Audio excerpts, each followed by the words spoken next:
So my name is Miriam Green, and I'm the Director of Marketing and Alumni Affairs at the Hebrew University, or at American Friends of the Hebrew University, excuse me. So one moment, excuse me. So the Hebrew University, as many of you know, is a research powerhouse and a leader in technology and innovation, and not just for Israel, but for the entire world. From life-saving technologies like Mobileye, the collision avoidance system, to life-changing drugs, including Exelon, an FDA-approved drug for treating Alzheimer's and dementia, research from the university is transforming the world. And innovation is happening at all levels at the university, including social impact. And that's why we created Igniting Impact, supporting social initiatives at the Hebrew University, which is expanding support for Tikkun Olam programs at the Hebrew University of Jerusalem. We are pleased to introduce you to 3 of these projects today. The first is the Ethiopian Farmers Outreach Project.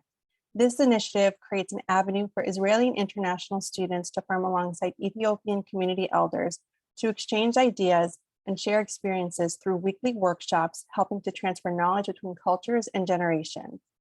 The Legal Clinic for Representation of Marginalized Communities. This extraordinary program helps vulnerable individuals to negotiate the policies and practices that may hinder the exercise of their rights and impinge upon their dignity.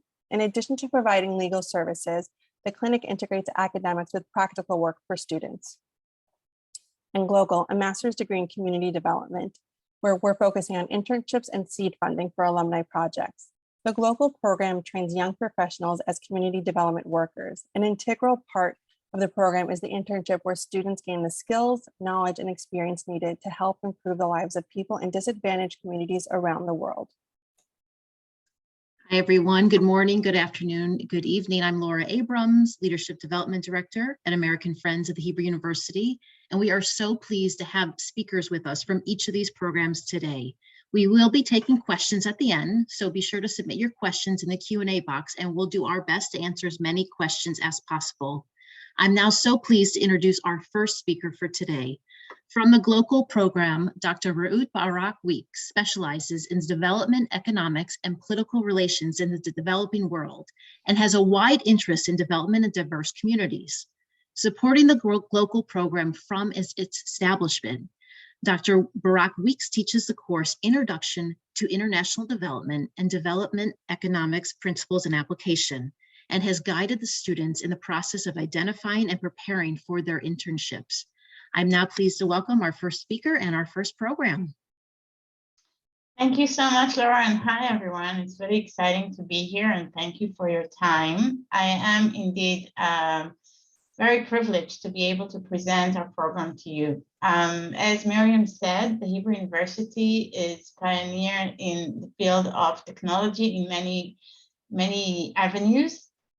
And in this world of inequality and poverty that exists in many parts of the world, there is great understanding that technology can solve problems. Technology can help us to filter water. Technology can help us to stop malaria if we protect ourselves with nets. And technology can help us by identifying the right vaccine for diseases. But what we understand at GLOCAL is that technology is not enough. What's important in order to deal with issues of poverty, poor access to water and health and education, inequality and marginalized communities is to work directly with these communities. In this field of international development, we have a lot of money that is being spent around the world in trying to alleviate people out of their poverty and help them to become stronger. But we understand at GLOCAL that the only way of doing it is to work directly with communities. And so I'm very happy to be able to present to you our program that focuses on community development from a very international perspective. GLOCAL is unique by the fact that it doesn't teach students only theoretically about this field, but connects them from the first day to the connection to the field by interaction with other students, by practicing different workshops, and by going for the internships. So I just want to share with you a very small slide that explains a bit about our work. And you can see here that this is like a saying by Menachem Mizrason, the chancellor of the university, which we're very proud of. But what we believe in is the knowledge in this field that comes both from academia. Academia is important, but at the same time, from the community itself. This is marginalized community in India and youth at risk in Namibia and migrants and refugees in different parts of the world and their life and how they believe their life should be, and the organizations working with them. This triangle of knowledge comes across most clearly in the internships. And what happens after 1 year of studies, our students go on 4 months internships, which they carry out in different parts of the world. I want to share with you some stories of these internships. For instance, here at the top left, Halel El-Nir, he's Israeli. He traveled to Ecuador and he was working with a cooperative of people making cocoa, producing cocoa.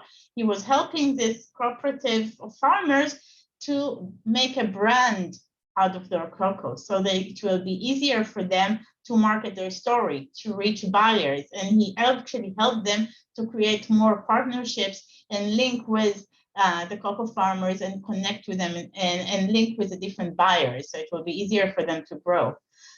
You have here at the top right, Hilana Dil, who traveled to India, and she worked in a shelter for women, young women who are in danger, in threat of being trafficked, or they have been trafficked, and she helped them and their organization by building leadership skills workshops and helping these women to identify the right path for them to advance their life, whether it is through computer literacy or thinking about their personal assets and capacities, or how they can identify a right path for a career. At the bottom right, that's the last example I'm giving you at the moment. It's Gili Navon. She traveled to a very distant island in India called Majuli, and she worked with the lowest caste, the women from the lowest caste. I don't know to what degree you know, there are different castes in India, and the most disadvantaged ones are not allowed to do quite a lot of things. And she helped these women to create a bicycle bank. So these women could rent bicycles and start travel around, and weave their cooperative. So they used their traditional weaving, crafting and turn it into a cooperative that actually started selling their products both nationally and internationally. And by this, helping them to use their own assets into becoming more independent and also socially stronger. Our program brings together Israeli students together with students from all around the world.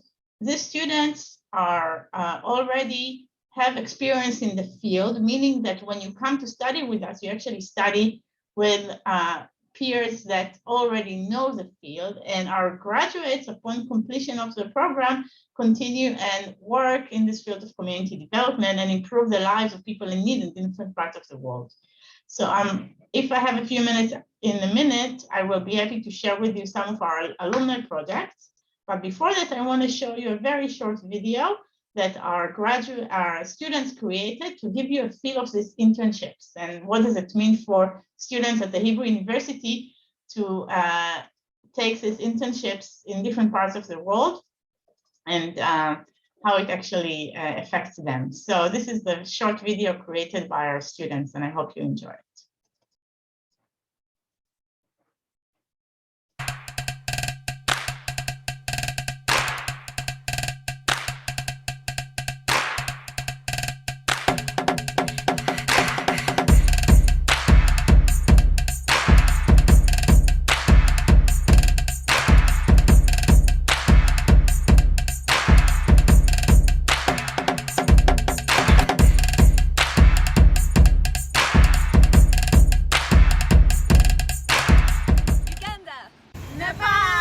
Kenya, Palestine,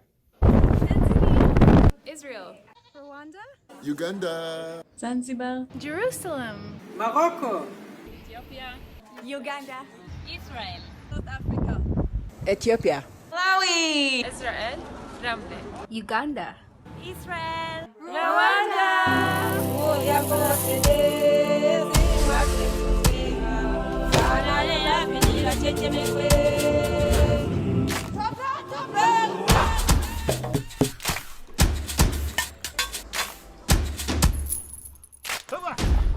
Bagari.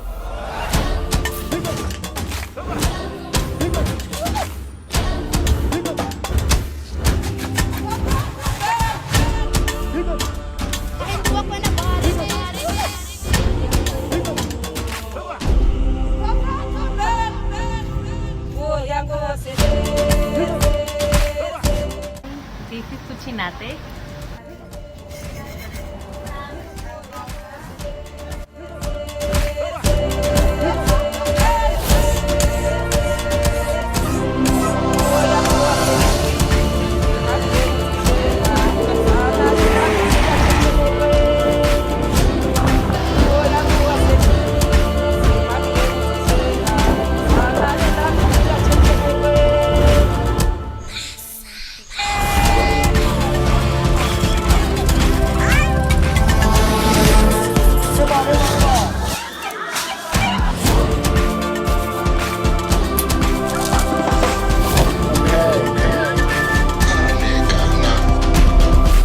Bagari.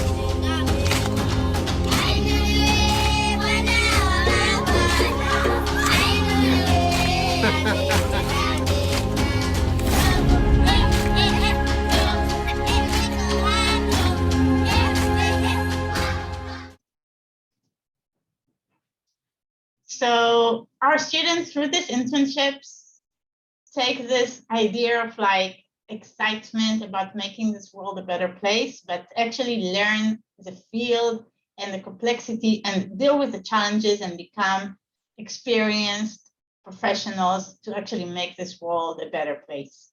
I have maybe 2 more minutes to introduce to you one of our current students, Ms. Erica Okeyo from Kenya.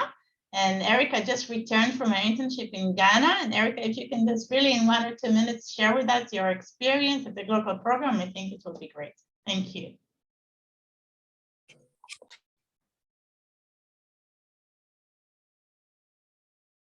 You're on mute.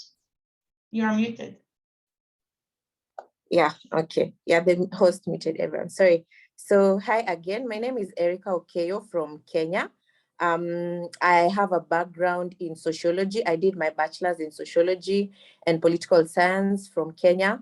But and before coming to GLOCAL, I worked with Action Aid in Kenya, and most of my projects were on women, economic and social empowerment.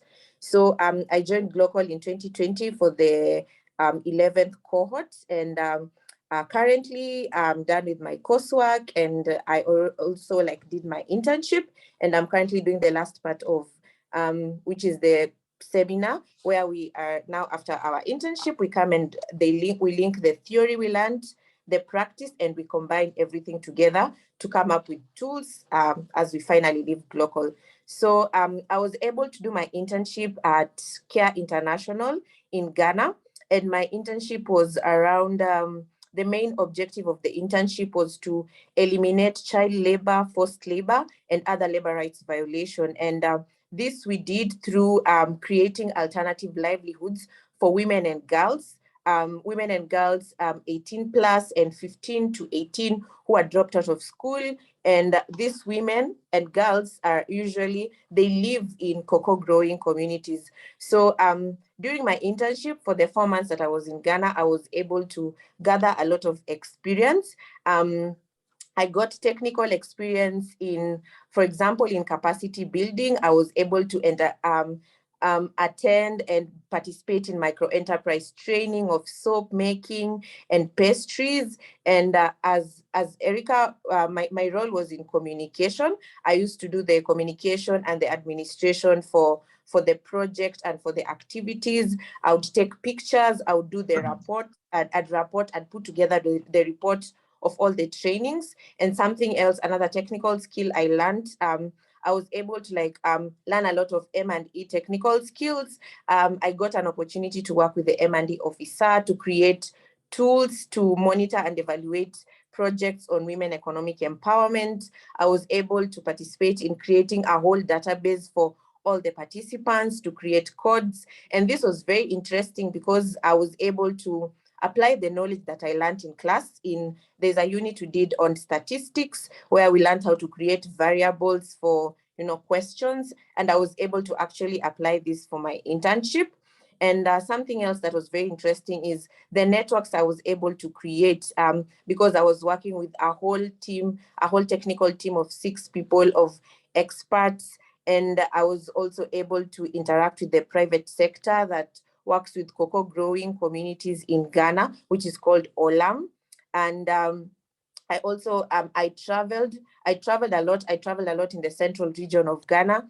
And also, it was very interesting for me as an East African going to the west of Africa and experiencing a whole different culture, from the language, from the communication. Yeah, that is about it for my internship. So it ran, our internship lasts for 4 months from September to December. And yeah, I spent it at Care International in Ghana.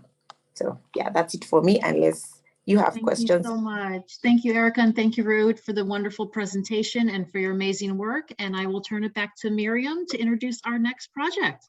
Yes, and just in case anyone joined a little bit later, we're going to be doing questions and answers at the end of all of the presentations so that everyone gets a chance to go.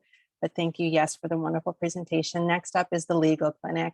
So for that, we have Ohad Amar, and he is the clinical director of the Clinic for the Representation of Marginalized Communities. As the director of the clinic, he manages 6 legal aid centers in the social periphery of Jerusalem, assisting hundreds of applicants to exercise their rights before various authorities and courts. He also leads processes for policy change, writing position papers, participating in Knesset committees, and working directly with the authorities in promoting social rights, changing welfare policies, and making social services accessible. Hello, thank you, Miriam, and thank you everyone for attending this meeting. My name is Ohad, and I'm a lawyer working at the Legal Clinic Education Center, the Faculty of Law, and I'm very happy to be here today. In the Legal Clinic Education Center, we have 120 students every year that working in several clinics. And 1 second, I'm trying to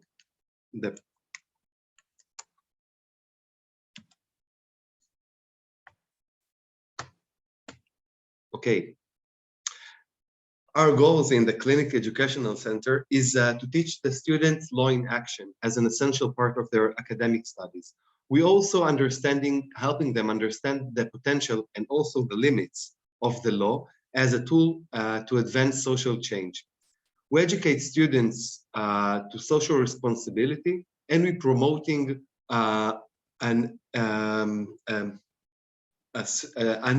service to unprivileged population pro bono. We have several clinics, and as I've said, I'm the director for the Representation of Marginalized Populations Clinic. This clinic is helping individual cases every year. We are helping 200 cases every year, and we also promoting policy change towards social rights and increasing knowledge, raising awareness, and promoting public discourse about social rights. In the clinic, we have 26 students. Our students is law students in their second and third year. And we have more than 200 cases, which the purpose is to increase access to social rights. So we're dealing with labor law, social security law, social housing, and also dealing with debts. We are operating 6 legal aid centers throughout the poorest neighborhoods in Jerusalem. We're working with Orthodox people in Neve Yaakov, with Ethiopian Migrant Center in the center of Jerusalem. We are providing legal aid in the community court. We are opened a legal aid center in Sheikh Jarrah, which is a neighborhood in the east part of Jerusalem for the Arabic speakers. We are providing legal aid center for a group of single mothers who's promoting social housing. And for the past 2 years, since the pandemic started, and here is our story begin, we are working on Facebook as well, using Facebook as a tool to reach new people and to provide access to justice and access to knowledge. 2 years ago, when the pandemic started, we realized that we had to change our norms in work. From working in the field with students in 6 legal aid centers every week, we had to change the work and the way we think about social rights. I was the first one to go to quarantine and at the beginning of the pandemic, and I was alone at home, dealing with a lot of information every evening, questions about how should I behave in public area, do and don't, and as I've said, this pandemic in Israel was promoting throughout the channels in TV with no explanations when the language is very difficult to understand. And I thought to myself, I'm a lawyer, I suppose to understand this. I should understand the new regulations and the new order. But basically, I was completely lost at the first few days. The phone started to ring often with people who were in quarantine asking me what should they do. And a week after, people lost their jobs. We had in the peak, we had 1 million people unemployed, need to go to social services and to ask for their benefits. So what I've done is I've opened a Facebook page in Hebrew and in Arabic, and I called out our former students, our alumni in the clinic, to help me to volunteer answering these people questions.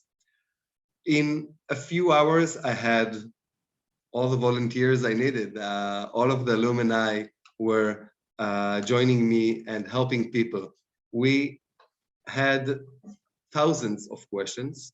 More than 6,000 people joined the groups in Arabic and in Hebrew, asking us questions about labor law, about unemployment, about the benefits in social security, and also about how they should behave in public area while the regulation changes so often.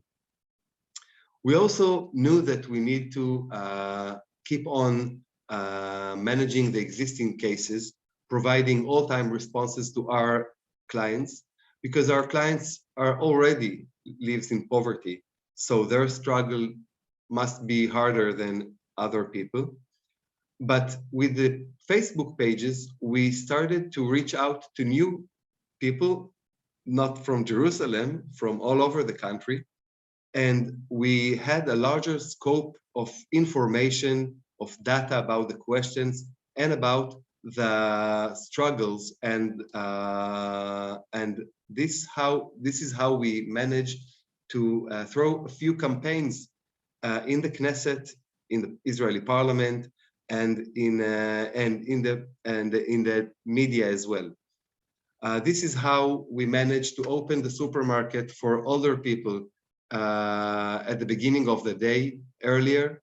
And this is how we manage to stop reducing one benefits from another for single mothers, because they had benefit from the social services and they had benefits because they lost their jobs. Here, for the last time we had to the Knesset, we took a picture because we had huge success, while the bill that we wrote to stop the reducing benefits became for 2022 as well, for thousands of single mothers that can be now getting both of the benefits. I would like also to introduce you to Miss Eden Levy, which is a former student of mine. She was students in Sheikh Jarrah in East Jerusalem, and she was also an alumni that volunteered in the Facebook pages 2 years ago. And until now, she's helping me here and there. Eden? Thank you so much, Ohad, and thank you for inviting us to take part in this panel. As Ohad mentioned, I was a student in the clinic a few years ago, and I think that till now it's one of the best and memorable experience that I have in my law studies degree. At the year that I was a student in the clinic, I had an amazing opportunity and a big chance to learn and also to practice law and social change. And the learning in the clinic actually inspired me to be a social activist and to practice law as a person that wants to change Israel and to change the environment for people in my society, in Israel, in Jerusalem specifically, but in Israel as well. I want to talk specifically, as Ohad mentioned, about what we did together in the beginning of the pandemic.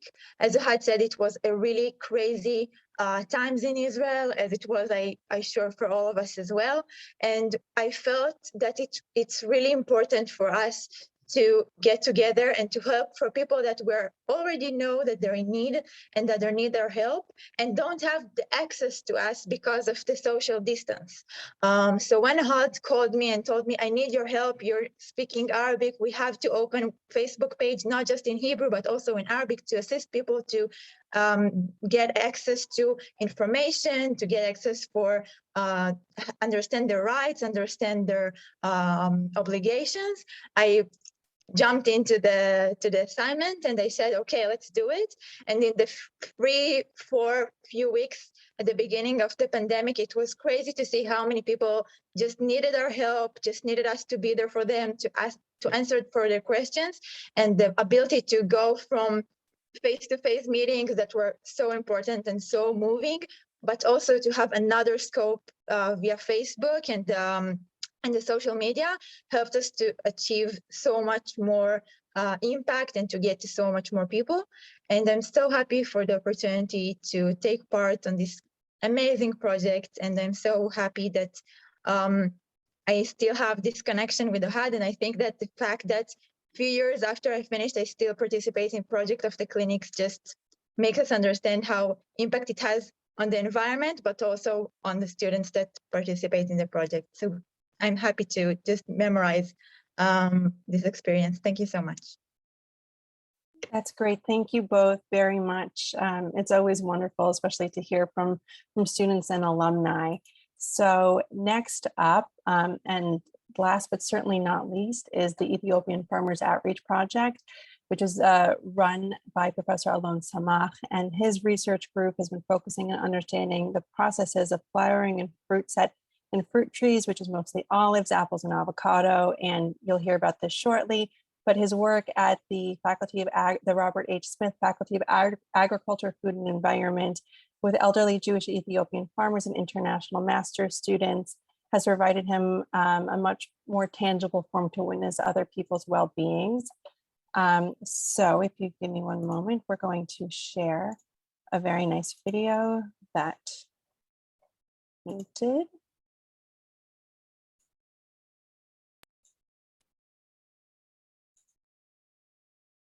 Can everyone see the screen? There we go. Hi everyone, my name is Alon Samek. Thank you all for attending this meeting. In this video, I would like to show you about our project. Our project is called Together in Agriculture, or in Hebrew, Beyachad B'Chaklaut. Here you can see also the name in Amharic.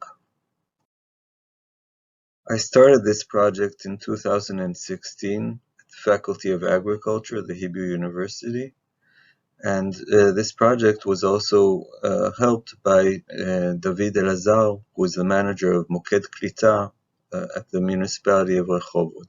Almost all Jews in Ethiopia worked in agriculture, but when they came here, they were mostly placed in cities. And here we had an opportunity to bring them back to the soil. This project started with very few people and slowly grew until we have now 40 people. We have students helping us here. Sivan Shiponi was our first volunteer. For me, it was just like coming every Sunday, just fill my day with light was the best way to start my week. It was very, very difficult to wake up early in the morning, but once I got to the farm and I saw all the participants who are now friends, and we were laughing together and listening to music and doing agriculture together and learning about their life stories and about their grandchildren and about this beautiful culture, it was with me the entire day and the entire week after. And also later, when I got to Ethiopia and I walked there, I learned so much about how to overcome the language barrier, about their culture, about the cultural barrier. And it really helped me, and I feel like I'm very grateful for having those experiences with me today and those memories. And I really miss everyone there, and I wish I could come again, maybe one day when I live closer. And I really hope that this project will continue to grow, because it's really, really meaningful for everyone who participates in it. I'm sending a lot of love to everyone. Twice a week they walk from their houses to the farm. It takes them 30 minutes. One of the ladies who has diabetes told us that her health has improved. Her blood sugars have been going down since she started walking to the farm.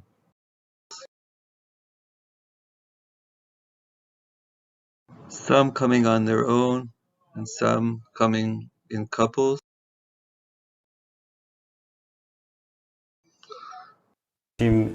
הולכים לשם, כל אחד מטפח את הגינה שלו, את החלקה שלו. היינו באתיופיה, עובדים בחקלאות, גם טוב, גם לכוח שלנו, בריאות. ሹም፣ ድንች፣ ባቄላ፣ አተር፣ ጤፍ፣ ሽምብራ Yun, a neighbor of the then Prime Minister of Ethiopia, had an opportunity to meet with him. Here we see the children coming to visit their grandparents. I feel that the heart and soul of this project is Dr. Naamat Tubul, who you can see here, who began as a volunteer when she just started her PhD thesis. And I'm trying to be there at least once a week. Sometimes twice a week, and it is one of the highlights of my week. I'm waiting for this morning all the time, because it's a feeling of a family. We are working together with the elders and sowing seeds, weeding out the weeds, collecting the yield, and laughing a lot. And always when I come in the morning and saying Dena Derachu, which is good morning everybody in Amharic, so there are immediately laughs, and the ice is immediately breaking. And it's very nice and fun, and there is a warm feeling, and everybody is helping one another. There is a strong community feeling, and also during the years I learned a lot from the elders, how to maximize the yield and in minimal minimal resources actually. Like how to protect your yield from birds and mice, to cover the corn, or to cover up with the leaves of the pumpkin, other yield, in order for the animals not to find it, and how to weed out the weeds but not throw them away. At the same location 3 years ago, we started a course. Nama will explain. They are working together as in the field as teams of an Israeli and an international student couple, and they are growing a lot of vegetables and crops. Also some students from Ethiopia, which immediately also communicating with the elders, because the plots of the elders are adjacent to the field of the course.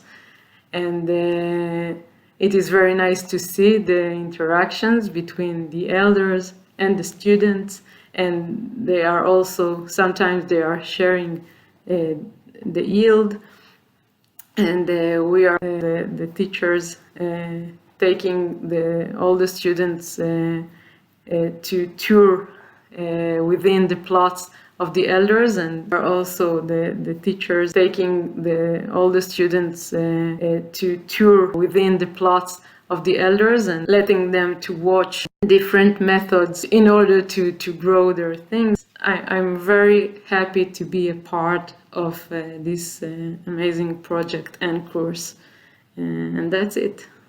So thanks. One of the Israeli students attending this course was Uri Kleiner. He's now a master's student at the Weizmann Institute. Let's hear what he has to say about what he experienced. My name is Uri Kleiner. I was a student at the international course in 2019. The course at the farm allowed us to see with our eyes the subject we learned in class and to stay connected to our field of study. But more importantly, it allowed us to interact with experienced students from all over the world. It was a great experience, as I could hear about plants and plant science from different perspectives and learn from my peers how agriculture is done in their countries, from Canada to Uganda and from Mexico to Nepal. Visiting the elderly plot allowed me to see a different type of agriculture that doesn't exist in Israel. I think that as an agronom in the area of climate change, this is extremely useful experience, as it allows me to rethink the way modern agriculture is done, and it allows me to compare the benefits and costs of both types of agriculture. I hope this course continues in the future, as it was both enjoyable and useful. Let's hear from Professor Aliza Fleischer, the head of the international school in our faculty. My name is Aliza Fleischer. I'm the head of the International School for Agricultural Sciences.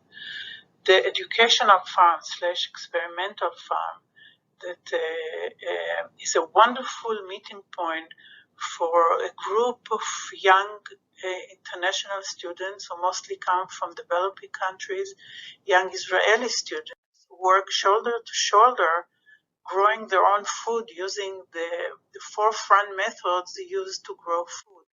And right next to them, there is a wonderful group of older Ethiopian Olim, new immigrants, who are working next to them, growing their traditional food using their own traditional methods. The interaction between the groups, the young one and the older one, it's a great project.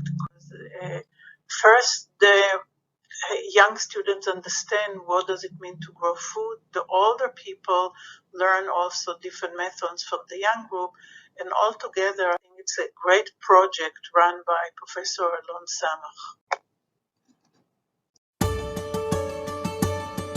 I started this project with the elderly Ethiopian Jews quite a few years ago. We started with 8 people, now we have 40 people, each one with their own row, growing their own food.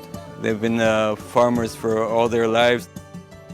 I had the unique pleasure to join this very special project where international students and elderly people from the Ethiopian community are coming to work the land and grow their own crops for food and for the pleasure of working the land. It's a course for international students and Israeli students, and they learn from each other and they spend time together also outside of the course. So it's a triangle of learning about culture and about agriculture. What we see here is a very unique joint and meeting of different people from very different backgrounds, very diverse. Each one brings his own knowledge and share it with the others. And so together they made this very, very special community. We have learned to develop and grow a lot of crops, even the sister crops and other crops which we were not able to learn before coming here. Really taught me practical aspects about farming. We came across various challenges that farmers face in the production, like pest management. It was really also a good avenue to interact with people from different countries. It's really a very good program that allows us to get to know agricultural skills from books then to the field. All in all, this has been an important course to us, and I thank the school and the program coordinators for bringing us here. Thank you so much.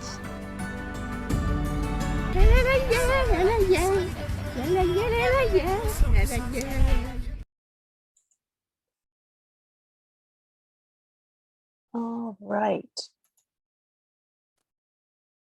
So I hope everyone enjoyed that great video. And just before we open up the Q&A, we hope that you're able to get even just a glimpse into the amazing work that each of these programs are doing. Now we're going to open up the Q&A, and we will be putting a link in the chat where you can see more information and if you would like to support any or multiple projects. So now we'll open up the Q&A. So you can use we'll start with the Q&A box. If you did use the chat box, we'll look at that as well. So the first question is, this is actually for the clinic. So Ohad, this is for you. Is the clinics, I guess, how to the Arab populations that you help, how do they respond to the help that you offer? In Jerusalem, there are 300,000 Arabs lives with the settlement identity. I mean, they're half citizens. They have rights from the authorities, so they have to collaborate with the authorities in order to have their rights. They have to go to Social Security like every Israeli. They need to go to unemployment office like every Israeli, and they need to go to have their taxes refund as the same as every Israeli. So we provide them with this legal aid assistance in their own language with students, and most of the time it's not like Eden. We have also students who comes from Arab villages or from this population, and they are volunteering to be in this center and to provide this legal aid, and we are more than welcome over there. The municipality established a few months ago a new hub for as a legal aid center for the Arabs in East Jerusalem, and we were the first one to have their call to have our students over there helping and assisting with benefits from Social Security. So we are more than welcome over there. All right, very great to hear. Alon, another question for you is, what motivated you to start the project? Mm-hmm. Well, I think the one that motivated me is my mother. She volunteered with the Ethiopian Jews when they just arrived in Israel.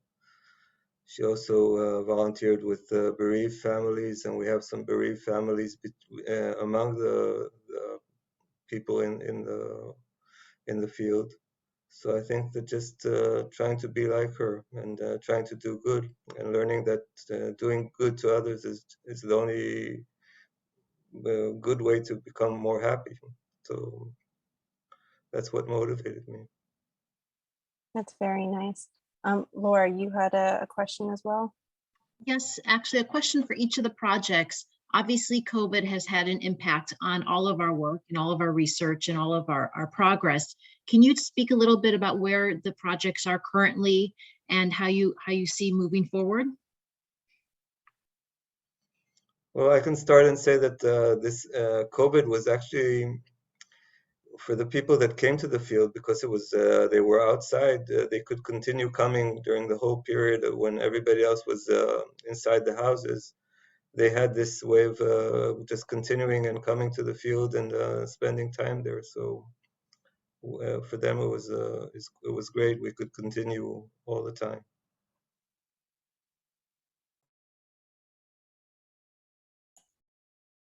Ohad or Raoul, you want to go next? We see that we are in between quarantine here. Sometimes it's official quarantine, and sometimes it's like that, where people are not going out of their apartments. So we are keeping the Facebook all the time alive, because sometimes we operate the legal aid centers and sometimes people are reaching out through Facebook. So it's just another tool to provide access to justice. That's Hi, great. so Go ahead. Yeah, GLOCAL is an academic program that teaches students, and as a program that teaches students, we were significantly affected because our teaching and learning transitioned to online for a great part of it. And there was a challenge of actually bringing students to Israel, as well as sending students to internships and bringing them back from internships. Each time this international travel was to some degree restricted because of COVID. But I'm happy to say that actually it hasn't significantly affected our capacity to send students to work in the field and practice. It actually showed us how right we are in directing international development towards working directly with communities on the ground. They are the ones who are dealing with the challenges of COVID and other issues in their life when international support cannot come. And so it actually showed us that our direction is very relevant and is actually what is needed on the ground. We learned to teach well and study well online. And we learned to be more flexible, because this is what everybody needs to do now. So we actually managed to improve our flexibility, and Erica can contribute as well from her perspective. Okay, maybe I'll just like add something there. When we just like arrived in Israel for our cohort, that's when like COVID was very, very hot and things were hard. So we moved to doing the classes in person. So one thing I can say as a student, and like if I speak for the whole cohort, is COVID taught us to be very adaptive, to the, can you guys hear me? Yeah, it's a little broken up, but we can hear you. Stable. All right, you know what, maybe, oh, are you there, Erica? Oh, saying that, yeah, I'm still here. All right, why don't we, we'll go to another question, and then hopefully your internet will be a little bit better and we'll come back, okay? Let me ask a question to each of the programs again, a little bit about funding. Obviously, these three programs were selected for our Igniting Impact campaign, a campaign to help raise support and dollars for these important work. Can you tell us a little bit about your needs and how funding would be used to help enhance each of your programs?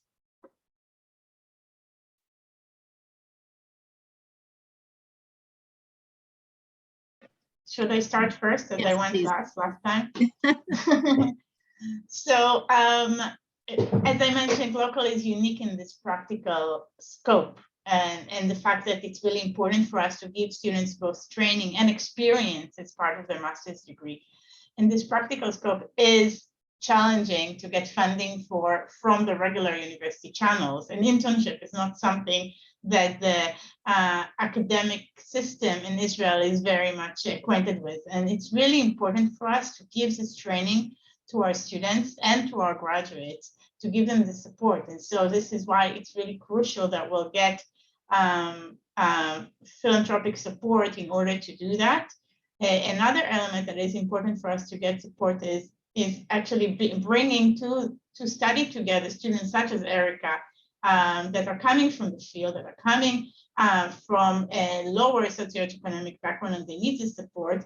And through this sort of like support in internships and other activities of the program, we're able to create this multidisciplinary, multi-background classroom that allows students to get the best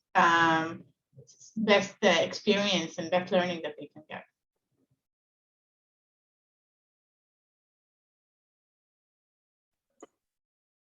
Thank you. Ohad, do you want to answer?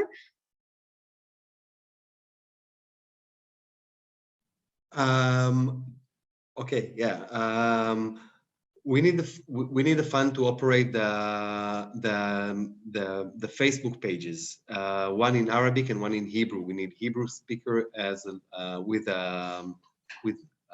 apparently a lawyer, and also we need an Arabic speaker who is a lawyer to help and to answer all the questions and to improve and to reach out new populations with these Facebook pages. So in order to this page to grow up over 6,000 people, we need help, your help.